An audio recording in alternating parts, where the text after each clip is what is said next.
അൽഹൂത്ത കേവിൻ്റെ video എല്ലാവരും കണ്ടു കാണുമല്ലോ. അൽഹൂത്ത കേവിൻ്റെ എൻട്രൻസിൽ തന്നെയാണ് ഈ മ്യൂസിയം ഉള്ളത്. ഇതൊരു ജിയോളജി മ്യൂസിയം ആണ്. ഇവിടെ കുറേ റോക്സും മിനറൽസും ഒക്കെയാണ് ഉള്ളത്. ഈ കാണുന്ന റോക്ക് ഒരു പില്ലോ ലാവയാണ്. അതെങ്ങനെ ഉണ്ടാവുന്നതെന്ന് വെച്ചാൽ ഓഷനിൽ വോൾക്കാനോ എറപ്ഷൻ്റെ ഭാഗമായി ഉണ്ടാവുന്ന ലാവ തണുത്തുറഞ്ഞ് റോക്ക് പോലെ ആവുന്നതിനെയാണ് പില്ലോ ലാവ എന്ന് പറയുന്നത്.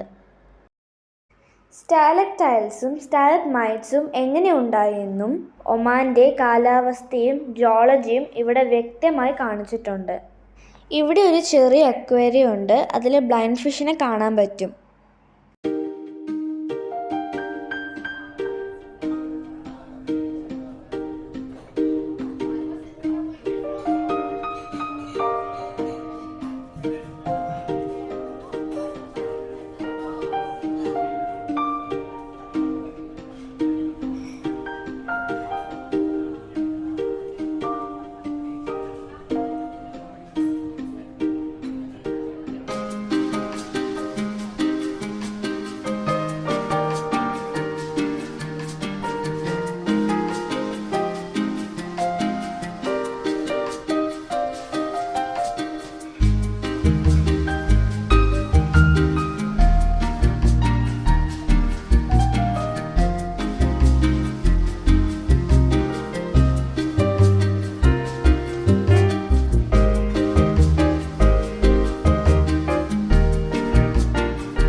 വീഡിയോ കണ്ടു കഴിഞ്ഞിട്ട് സബ്സ്ക്രൈബും ലൈക്കും കമൻറ്റും ചെയ്തേക്കണേ. അപ്പോൾ ബൈ.